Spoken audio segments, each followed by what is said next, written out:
The war between Ukraine and Russia is entering a completely different phase as the Ukrainian forces crush the Russian army on all fronts with the West's most advanced weapons. The international effects of the civil war in Moscow are growing. Even though the civil war in Russia lasted only one day, its effects and heavy consequences would not last that long. On the streets of Moscow, the Russian army and Prigozhin soldiers clashed for hours, and Prigozhin managed to break through the Moscow route for 200 kilometers. Belarusian President Lukashenko suddenly appeared, and the civil war stopped. So what did this mean? The Kremlin backstage was discussing Putin's waning power and trying to heal the wounds of the civil war. This was undoubtedly an advantage for the Ukrainian army, and the Ukrainian forces at the front managed to crush the Russian army in all directions, as, however, there were much heavier losses for Russia. With Prigozhin's escape to Belarus and the deportation of thousands of Russian soldiers, the links between the Kremlin and its allies began to be shaken to the root. After the civil war, Alexander Lukashenko, the last dictator in Europe, entered the scene. The Belarusian leader Lukashenko mediated the suppression of the coup attempt. In other words, the coup attempt in which Wagner forces came within 200 kilometers of Moscow was suppressed on Saturday evening with the mediation of Belarusian President Alexander Lukashenko. We can say that the big winner of the Kremlin-Wagner conflict was Belarusian President Alexander Lukashenko. Alexander Lukashenko emerged as a key player. The Kremlin said that Lukashenko offered to step in and negotiate peace as he had known Prigozhin for a long time, at least 20 years. Was Yevgeny Prigozhin's civil war in Russia and his betrayal of Putin a partner in Belarusian leader Lukashenko? In a statement from the Kremlin, it was stated that Prigozhin will go into exile in Belarus and that charges against Wagner members will be dropped. According to the agreement, the rebellious Wagner soldiers will return to fight for Russia and Ukraine, while Prigozhin will go into exile in Belarus. On the other hand, one claim resulted in some confusion. Now only one question comes to mind: did Lukashenko betray Putin? What's going on between the three most dangerous men in Europe? The head of the Wagner mercenary Russian army, Yevgeny Prigozhin, is now on record as the man who challenged Russian President Vladimir Putin. Lukashenko's press service, and later the Kremlin spokesman, Peskov, stated that the Belarusian dictator had almost resolved the entire conflict. So in this case, is Lukashenko a rebel or a pacifist? Added to the problems that emerged with the war was the fact that Putin as an individual has not ruled Russia for a long time. So much so that Prigozhin and Lukashenko are among the most aware of the real situation in Russia. We can even say that this uprising took place because they knew that the real Putin was crazy and didn't control anything.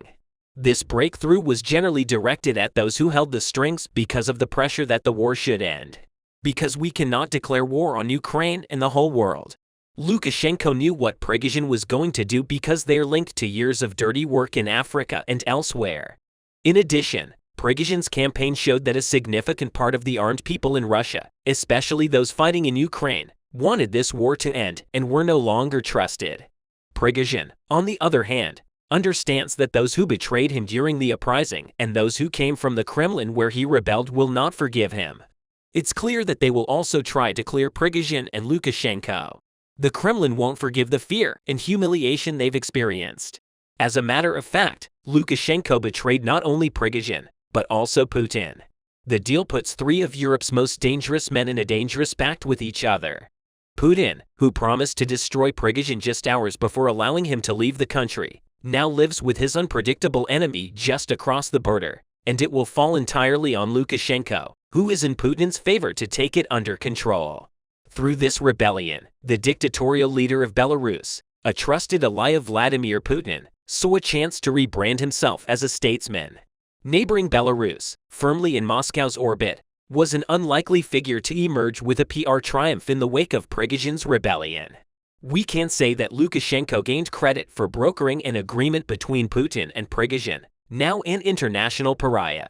Lukashenko seeks to use his PR victory to polish his reputation as a trusted statesman, mediator, and above all, a staunch ally.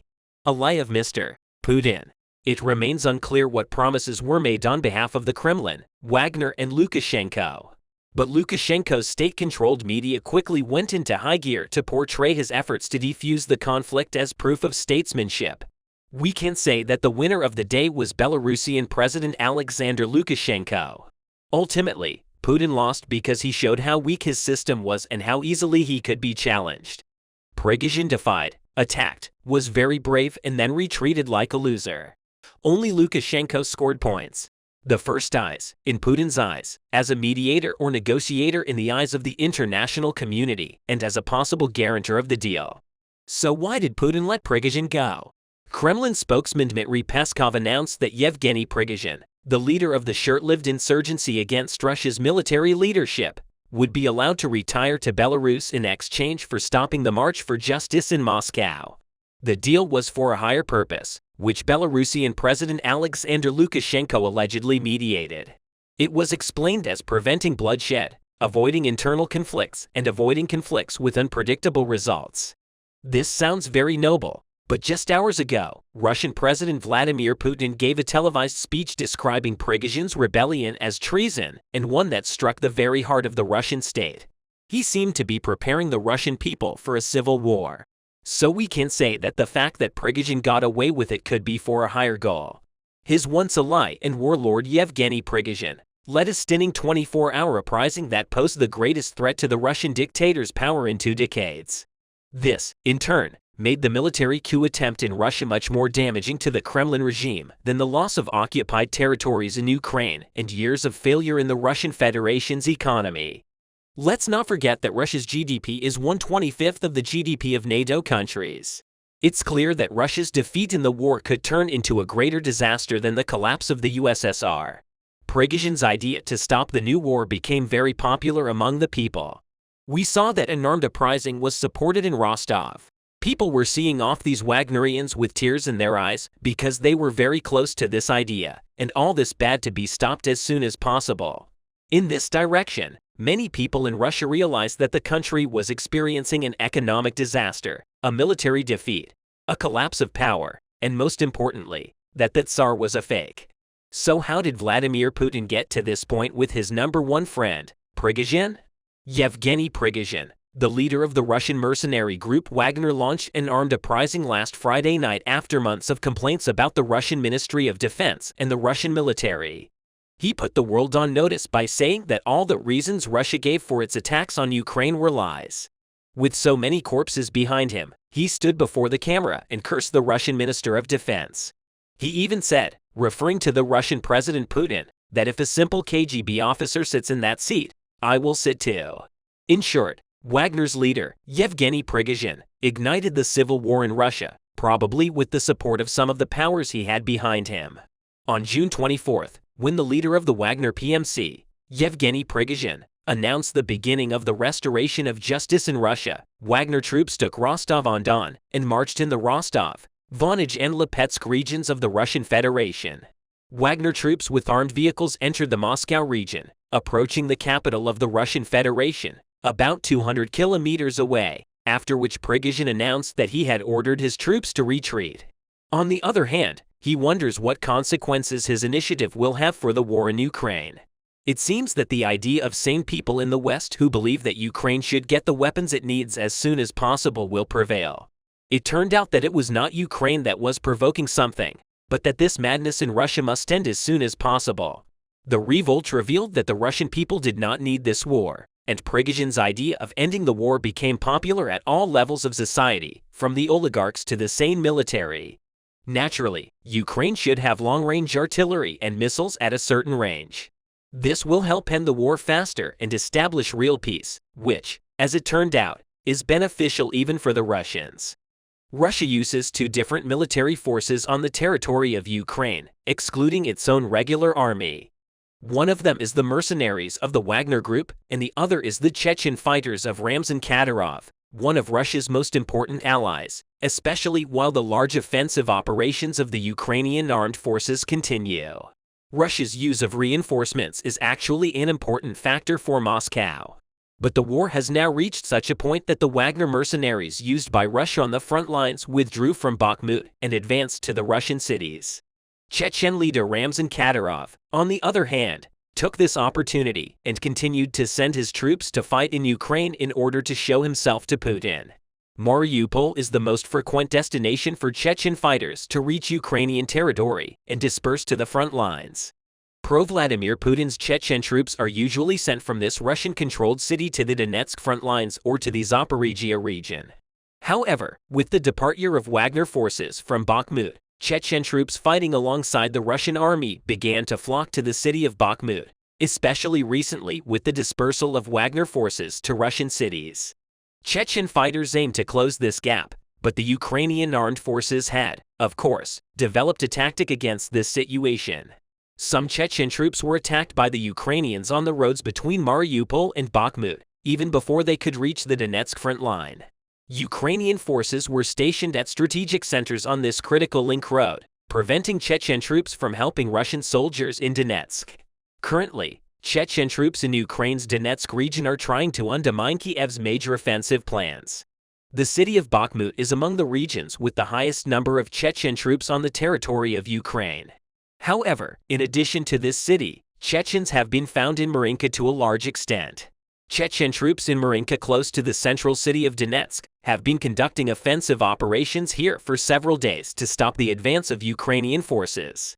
But the Ukrainian troops aim to thwart the attacks of Chechen troops in Marinka so that the ongoing major offensive operations in Zaporizhia are not interrupted. For this, the Ukrainian attack teams in the city of Boulder stepped in. Numerous offensive operations have been reported in Boulder in recent days. While war experts and military analysts thought that Vuhledar would reactivate as a different stage of the Ukrainian offensive operations in Zaporizhia, the main purpose of the Ukrainian armed forces was to prevent the Chechens' advance in Marinka. However, in addition to the Chechen troops fighting for Moscow in the Zaporizhia-Volodar-Marinka-Donetsk corridor, the soldiers of the Russian Regular Army were also conducting attacks against the Ukrainians. Russian forces continued their ground attacks along the Avdiivka-Donetsk city line. Ukrainian military sources reported that Russian forces and Chechen fighters attacked Ukrainian positions in the Avdiivka and Marinka directions. It has been reported that 17 clashes have occurred near Marinka in the past few days and Pervomaisk on the northern and northwestern outskirts of Donetsk city. These advances were also confirmed by geolocated images.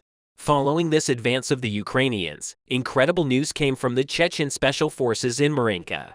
Ukrainian 79th Air Assault Brigade spokesman Colonel Yaroslav Kapuani reported that Chechen Akhmat Vostok elements and unidentified Russian special forces were abruptly withdrawn from Marinka. Kapuani noted that Ukrainian aerial reconnaissance detected the withdrawal of Chechen troops earlier.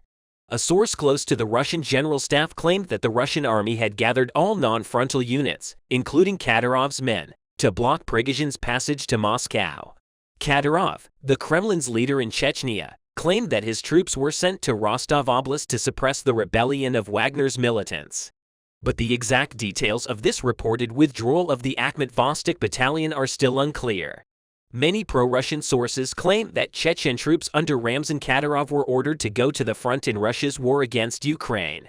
In fact, considering that Russian leader Vladimir Putin is currently helpless in the face of the Wagner rebellion, the possibility of sending Chechen troops to Russia seems likely, for, amid a series of catastrophes in Russia's war in Ukraine, Putin may once again be looking for ways to mobilize Chechnya's fighting forces to turn the tide of the war that Russia seems to be losing. These striking allegations came after Wagner Group mercenaries withdrew from the occupied Ukrainian city of Bakhmut, and evaluation came from Ramzan Kadyrov about the issue of sending Chechen troops to Russia. Kadyrov claimed that his forces were given active combat activities and a new order to liberate a number of settlements.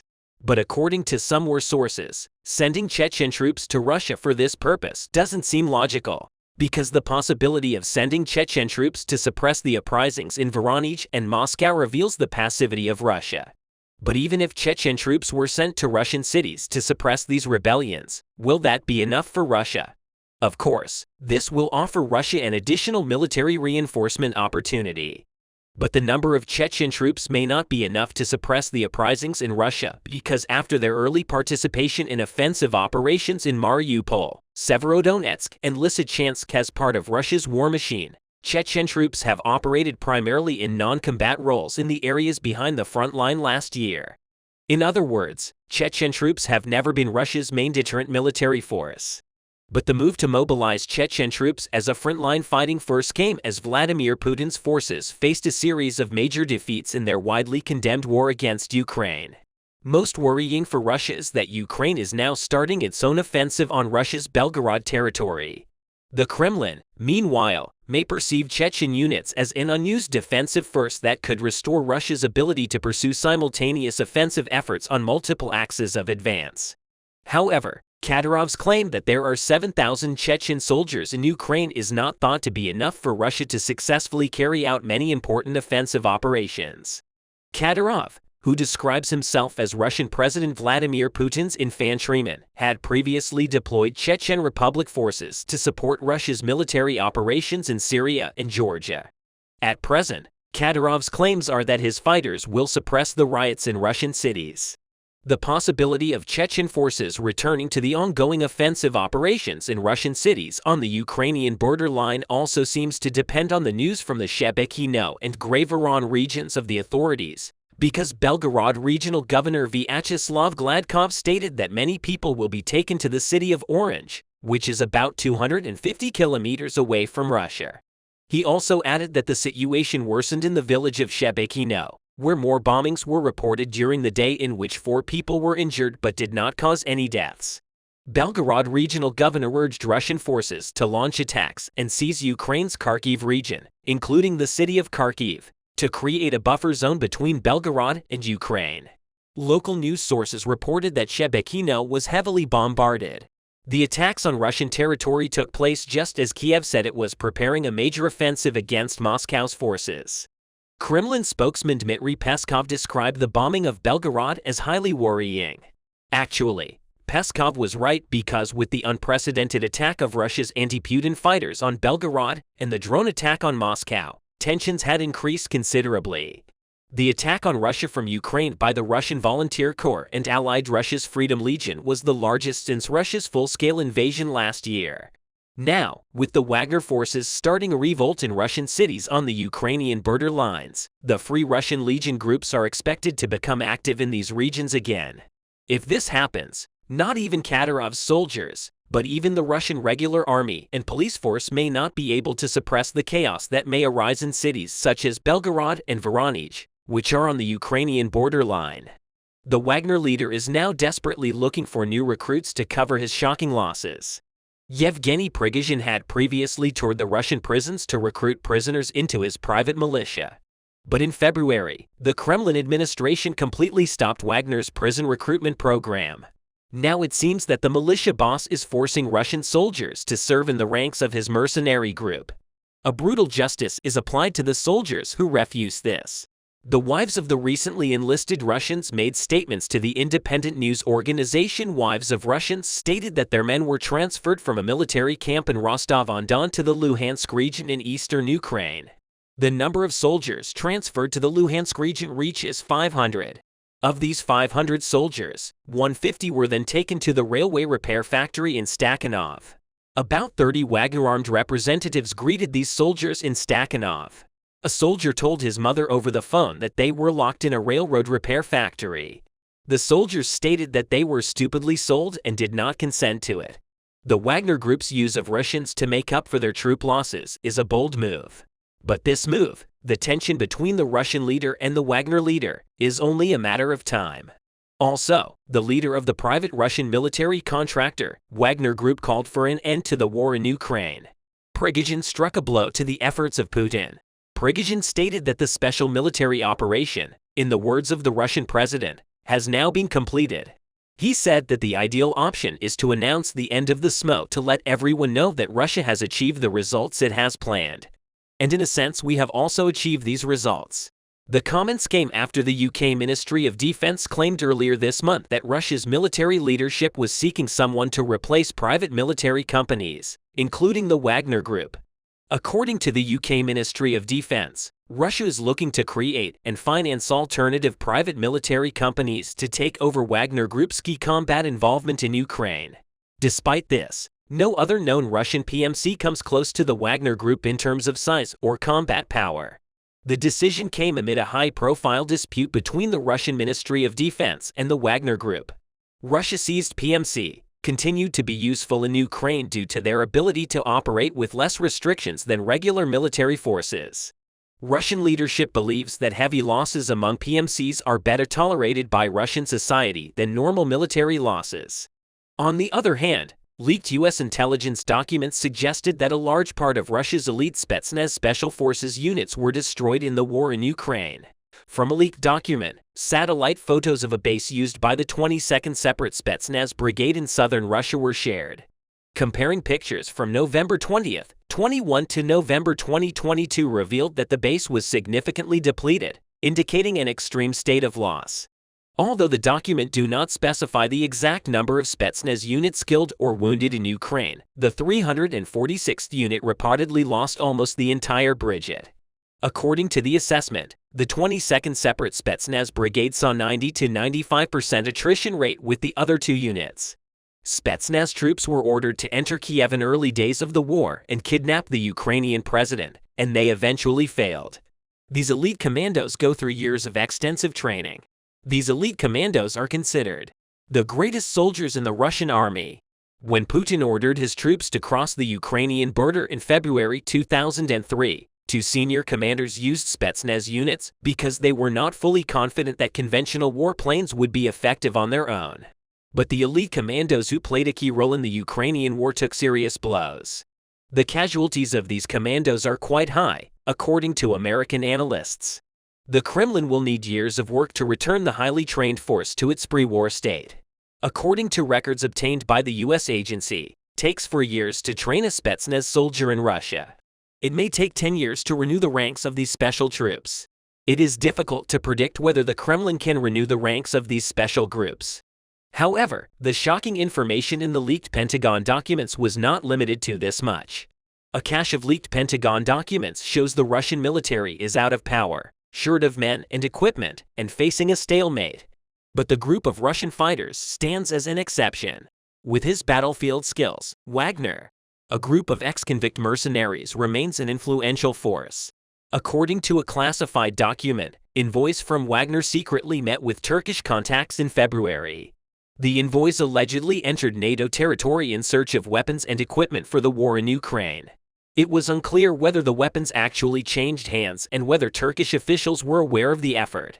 Officials in the government of President Recep Tayyip Erdogan did not immediately comment on the allegations. But even as NATO as a whole is deeply concerned with supporting Ukraine with weapons and equipment, the audacity of aid underscores Wagner's cowboy nature. It also points to its apparent autonomy from the Russian military establishment, thanks to its supply networks extending far beyond Russian territory.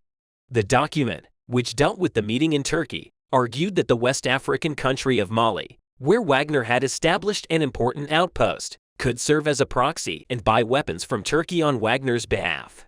The choice of Mali as the fight leaf for such an arms smuggling operation shows how influential Wagner was here. Citing a Wagner employee, the document reported that there were more than 1,645 Wagner staff members in Mali, and the document raised security concerns in neighboring Ivory Coast. But the weapons plan also shows just how far Wagner had to go for supplies. This is a sign that Western sanctions against Russia are starting to bite. Also, Mr. Prigozhin criticized the military leadership of Russia, demanding that unsuccessful generals be removed from their ranks and forced to walk barefoot to the front. Despite these criticisms, the military appears to have taken action to carry out Wagner's order. According to leaked documents at the end of February, Mr. Prigozhin publicly accused the Russian army of not providing enough ammunition of his troops. Following this accusation, Ministry of Defense officials who were not named admitted that Prigozhin's allegations may be true. Authorities offered to double the amount of ammunition. Authorities appear to have entered damage control mode. In summary, the leaked Pentagon documents have not yet been proven to be authentic. The information we mentioned above is only a claim for now. However, there is one thing that is real. This is the escalation of tensions between the Russian army and the Wagner troops. The Wagner chief had his eye on the Russians to round out his troop. It seems that this attitude of Prigozhin will make the cities of Russia stand up again if the rebellion between the troops spreads to Russian cities in the coming days. It is almost impossible for Putin to stop it.